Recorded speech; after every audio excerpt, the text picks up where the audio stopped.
Welcome to the Igniting the CEO Within podcast, where we interview successful high-level professionals to discover lessons they've learned throughout their career that can help ignite that CEO within you. I'm Mark McFatridge, and I'll be your host for the next 15 minutes or so. Our show is sponsored by Quade, a nationwide community of CEOs and entrepreneurs. Quade has developed Launchpad, which offers an opportunity for consultants and fractional execs to become licensed circle directors and earn significant recurring revenues. After completing the Launchpad program, you'll lead your own peer advisory circles, helping CEOs and entrepreneurs excel in their professional and personal lives while providing a community of accountability, challenge, and support. If you'd like to learn more, go to quadecircle.com. On our show today, we have Dr. Chanty Clay, founder and managing partner of Symmetry Alliance Partners. Chanty, welcome to the program. I'm so excited to talk with you. Well, thank you so much, Mark. Thank you so much for the opportunity. I'm looking forward to a delightful conversation. Well, let's get into it. So, look, you've had an amazing career from with a military background to consulting to you've been all over the place and just done some amazing things. My guess is that you have seen some excellent leaders and maybe some leaders who might not have been so excellent. If you started to narrow down what separates an excellent leader from an average one, or even one that's just not very good at all, what stands out to you that separates those? Well, Mark, I think what comes up for me is I'm looking through this through my authentic lens. And so I recognize that as a Black woman, discipline wasn't a leadership style, it was the price for entry Mm. into leadership. And so what I learned from serving my country in the United States Air Force is really that discipline. But truly, I learned it before that from my parents. But being able to continue to be consistent with that discipline is really what helped me. As I juxtapose my experience with leaders, what I would define as subpar, just mediocre, I think for me, it is really being able to have that trifecta and lead with the hand, the head, and the heart. And so for me, being able to do that was really helpful. And it didn't happen overnight. What I recognize is that leadership style had to be formed through those different experiences. And so I had to be comfortable with who I was as a person and, more importantly, as a leader. And Mhm. leaving one environment where I would just say my leadership skills were developing and being honed in the military, I was really focused in on certain interpersonal competencies that I thought would be critical for me to continue on. The basis of my leadership style is rooted in strategic thinking. It is emotional regulation. It is effective communication and, more importantly, shared accountability. So I try to interject that in my style. Now, it's fluctuated throughout my years, but more importantly, as I look for leaders, I look for that in leaders. I've been able to consult CEOs and senior leaders, and I can instantly detect when there is deficiency when it comes to those leadership styles, because oftentimes the focus is either on, I'm here to just raise the money. They forget about the Mhm. people that are critical to it. And I can see how they are disingenuous in their compassion for people. So it didn't happen overnight for me. I had to learn it because for me, again, I'm focusing in on, I know I have to deliver results. And so there was some imbalance in my leadership style over time where I'm just focusing on, I need to grow the business. I need to get this done. I need to produce results. Everything was tangible until I had to take a step back and realize that there are some things that I needed to demonstrate in order to get the trust of people that were working for me.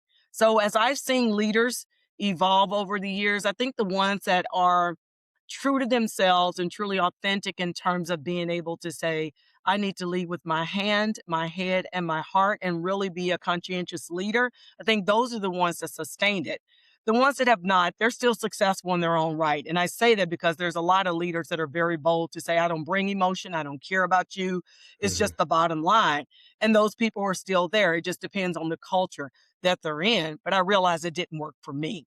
And I think the most important thing that a leader can be is true to himself or herself and being able to say, this is my style. This is what I'm comfortable doing and what I'm comfortable and how I'm comfortable leading in order to be successful. So I don't know if there's really a way to say there's a good leader or a bad leader. I think it Right. just depends on who you are as a person. What I decided to do is to figure out those things that work for me intrinsically in order to be successful.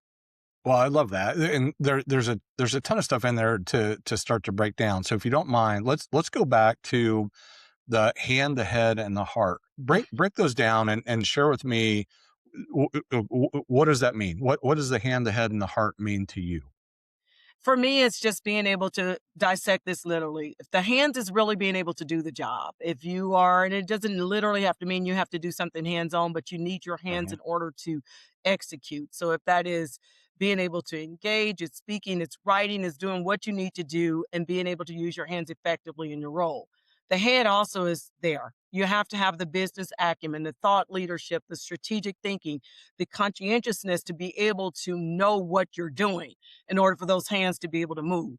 The heart is the piece where most people lose sight of, and that's where the compassion comes, the willingness to be vulnerable, the empathy for individuals. And for me, I think that trifecta has helped me over the years. And again, mhm, as I mentioned, there are times when there's some imbalance. It may not always be a third, a third, a third. There could just be that sure. situation where you have to lead more with your head or with your hands.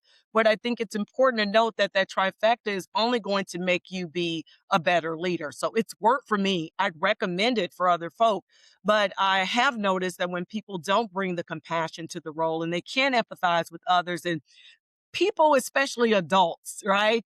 They can tell when you care. There's energy that Mhm, comes from being a leader. And if you're going to stand in front of a group of people and say, I need for you to do this work, and you have to think about the risk, you have to think about the compliance, you have to think about the engagement, productivity, all of those factors are there, and they all fall under that macro of head, heart, and hands in order to get that work done. And what I'm noticing now, especially in workplaces and as I consult with other organizations, I'm able to detect those leaders that are just there grinding, getting the most out of their people, and people do not care. What they lose sight of, though, are the downstream implications. And that is, you're going to mm, have a highly disengaged organization. People are just going to give you bare minimum. They're going to give you a little bit. But when you can empathize with an employee, because life happens to all of us, right? And I think when you can demonstrate all three of those hand, head, and the heart, I think your employees will notice that and they will appreciate that. yes. Man, I'm all about all of that.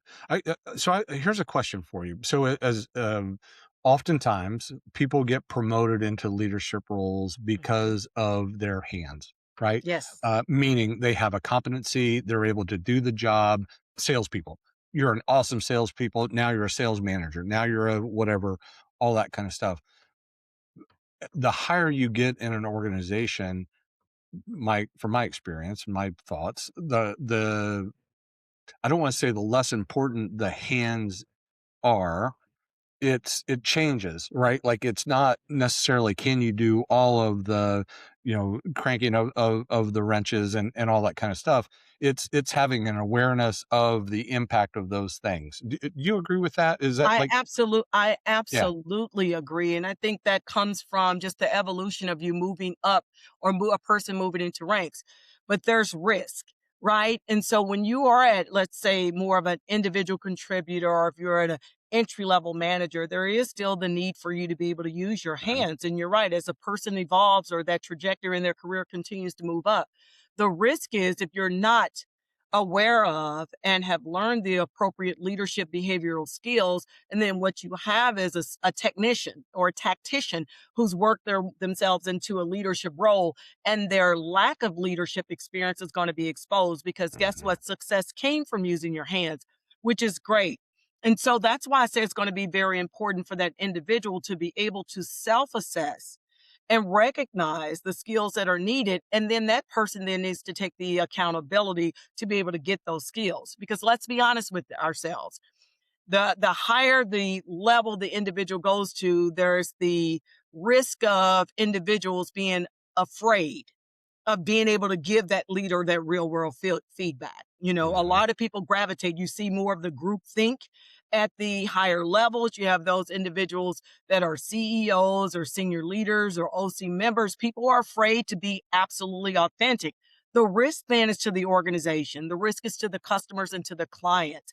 And unfortunately, that type of behavior becomes the norm. And what you will have are other leaders emulating that poor leadership behavior. And so it's very important as the person is evolving in his or her leadership career is to self-assess and be able to say, these are the development areas I know I need, right? Hmm. So I'll use myself as an example. I've always been told that women are emotional. And being a Black woman, I was also told that you have to work twice as hard for half the recognition. So using my hands and my hair were critical for me, which is why I believed in education, getting the mentors, working extremely hard. And I'm not saying that other people have not done that. I can speak for myself, right? Sure. And so for me, as I continue to evolve into leadership, I realized that I had become desensitized to people. And I Mm. had feedback that I'd become very rigid. And while my business acumen was really going in the right direction, I'm smart, I'm learning the business, I'm grinding, I'm turning out things, I become desensitized to humanistic engagement. Right. And even though I would say, hey, give me feedback, how can I be a better leader? I was looking for affirmation. I Mm. wasn't looking for true, authentic feedback. And it wasn't until I had a few people to say, if you don't change, if you don't change, if you don't really tap into who you are as an individual and really listen, that, this can be detrimental to you. And I think you used to use this old analogy. I was told once, you're leading this major initiative. I was a project management manager at one time. And so when you're leading project managers, you just want the work done. And Mhm. someone said, well, be careful. You don't want to get to the end of that initiative and it's being implemented, it's successful, and you look back and everybody's dead. Yeah. Right? Yeah. And so it opened my eyes to the importance of people and leading with my heart and me having to tell myself, and it didn't happen overnight, that it's okay to have compassion. It's okay to be vulnerable. I think vulnerability is a strength. It's Mhm. okay to do that. Now, how it's viewed by others, especially as it's demonstrated for me, could, cause some types of confusion, but I was okay with it. I was okay saying, okay, I don't understand that. Help me understand. What I noticed is as I was engaging with other folk and being able to demonstrate vulnerability, being able to ask for support and clearly articulating that I don't understand, help me understand that, I found people more willing to work with me. But I also felt myself less stressful Hmm. and not worried about the judgment that will come out of it. Because let's face it, people's like women are emotional, right? They're like, oh my goodness, they can come in and they're this and they're that. And what I found was, well, I think all people are emotional. I just think some people express it more than others. I think the key though is emotional Mhm. regulation. Mhm. And that comes from being able to intrinsically assess when you are giving too much or not enough. So, in my opinion, when it comes to emotion, it's okay if you say I'm an emotional leader. What's not okay if you say I'm making bad decisions because I am an emotional leader. But I want to Yeah. be known as one. For me, as the emotional regulation that is aligned to success. Yeah, that's amazing. Yeah, emotional intelligence, right, is is Hmm. is what you're talking about. Go back, and you kind of broached it, but was there like an epiphany? Like, was there a time that you actually remember going, "Oh, I get it now." Like, I mean, you said you've gotten feedback of, you need to can't forget about the people. I had a similar story of, I had a mentor tell me that you can't drag people across the finish line, right? Like, similar thing, and it was like, "Oh, that I finally get it." What was that? Was there a one experience where you was like, it just finally clicked, and what did that mean to you? I think it clicked for me as it was the evolution. It sounds really crazy, but it was the evolution of a veteran team member network. I learned early on that, for me, my passion was helping veterans. And so, as I was looking to be able to stand up our veteran team member network, I was the president for several years here in our local chapter.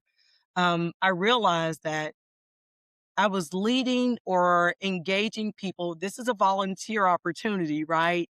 And I was Mhm. doing so in a way that it was defined as rigid.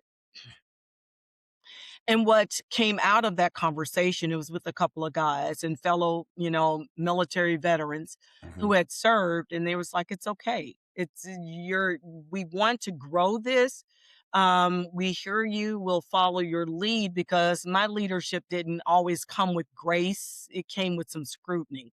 So Mm. I still had that underpinning in me, that fight and let me prove I'm smart enough and Yep. I can hang in here with you guys. And so a lot of that was still there. And while I thought I had buried it, it would surface, and it would Yeah. do so in a way sometimes I was subconscious of how I was coming across. And I was defined as rigid Hmm. and inflexible. I heard that feedback starting up the Veteran Team Member Network in partnership with others. Then my performance review came around. And so I thought I had knocked it out the park. Like, I am sitting here, I'm getting all these amazing pieces of feedback from the leaders I supported. And there I see it again. You're rigid, you're inflexible. I had an emotional moment because my professional career, I was told you don't show emotions. Women are emotional, right?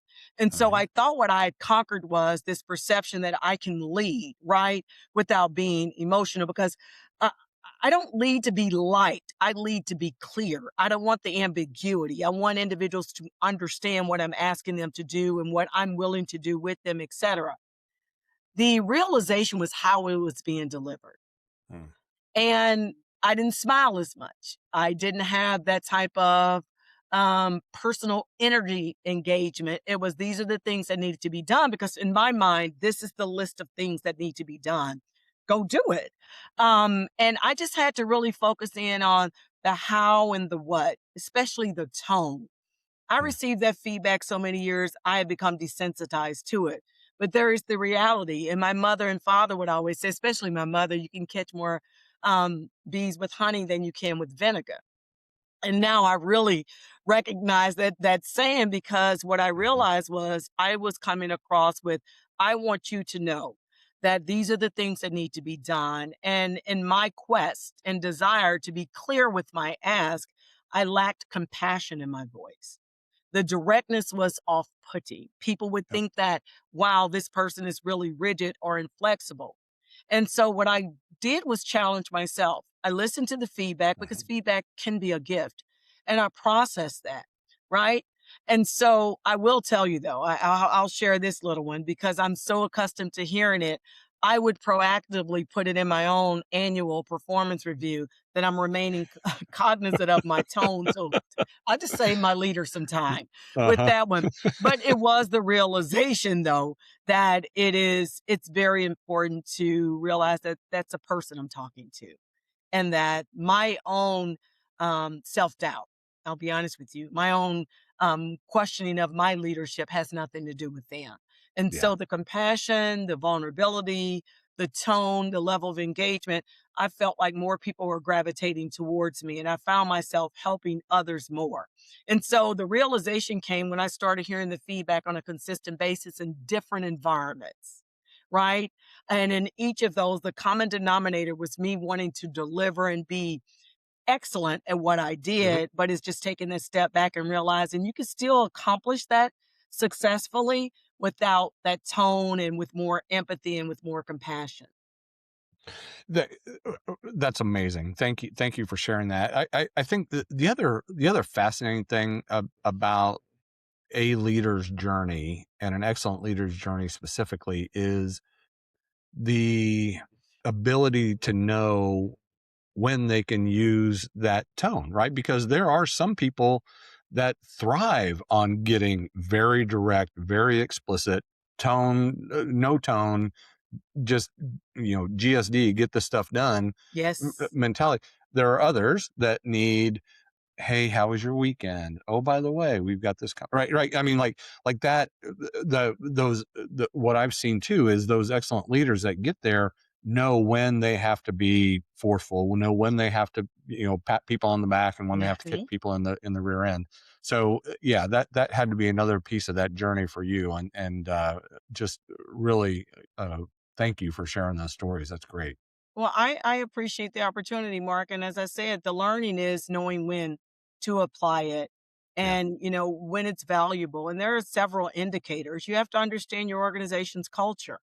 And the culture of an organization can shift and pivot depending on things that are in control or outside of its control. And so you have to adjust your leadership style to that. We know we've seen a lot of come into situational leaderships, and we've seen, a lot of the evolution when it comes to employees and engagement, and all of these things happen, and leaders adjust accordingly. And I think that is, to me, one of the strengths of a leader is being agile, being flexible, Mhm. being nimble to cultural changes, organizational changes, leadership changes. We know one of the first things when a new leader comes on board, they want people that they trust. So trust is consistent regardless, but your leadership style should evolve.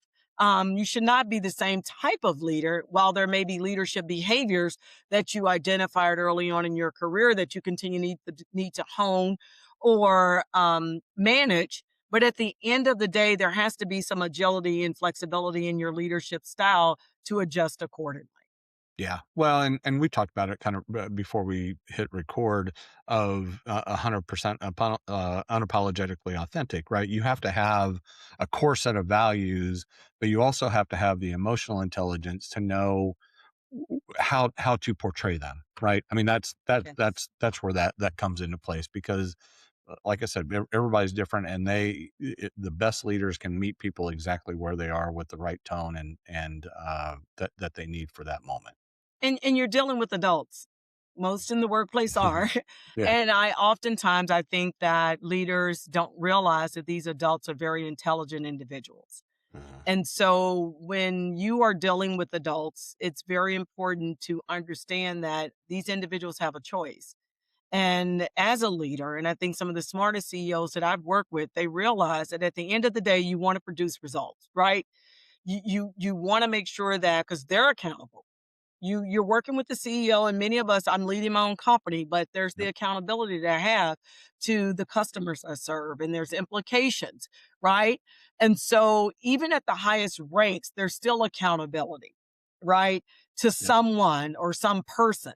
And the important thing to note is that, as you come in and is trying to, instead of trying to adjust to all of those different people, use that energy to understand who you are, right? And use that energy to say, this is my leadership style. These are the things that work for me.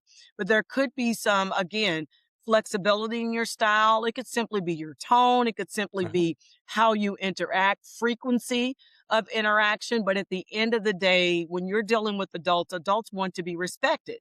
Respect is earned and it goes both ways. And so, what I believe over time has happened is I think a lot of these companies have taken a lot of adults for granted.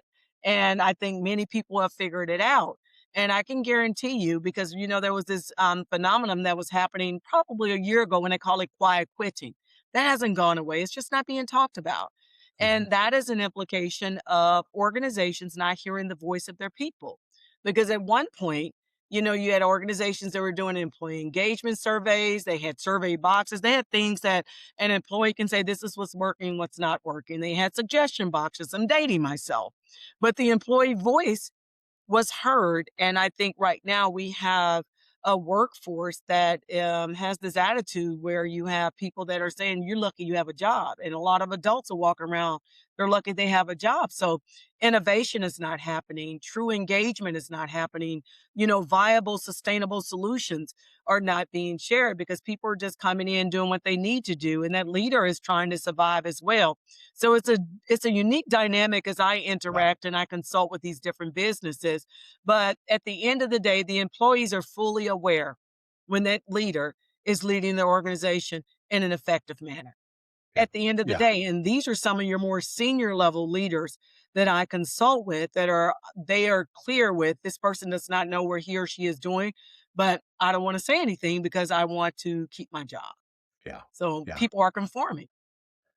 Shantae, I think you and I have about 2 or 3 more hours that we can go and talk about all kinds of stuff. For sure, for I sure. love it. This has been a blast. Before we sign off, though, would you share what an engagement with Symmetry Alliance Partners looks like, and then how can people find you and get a hold of you?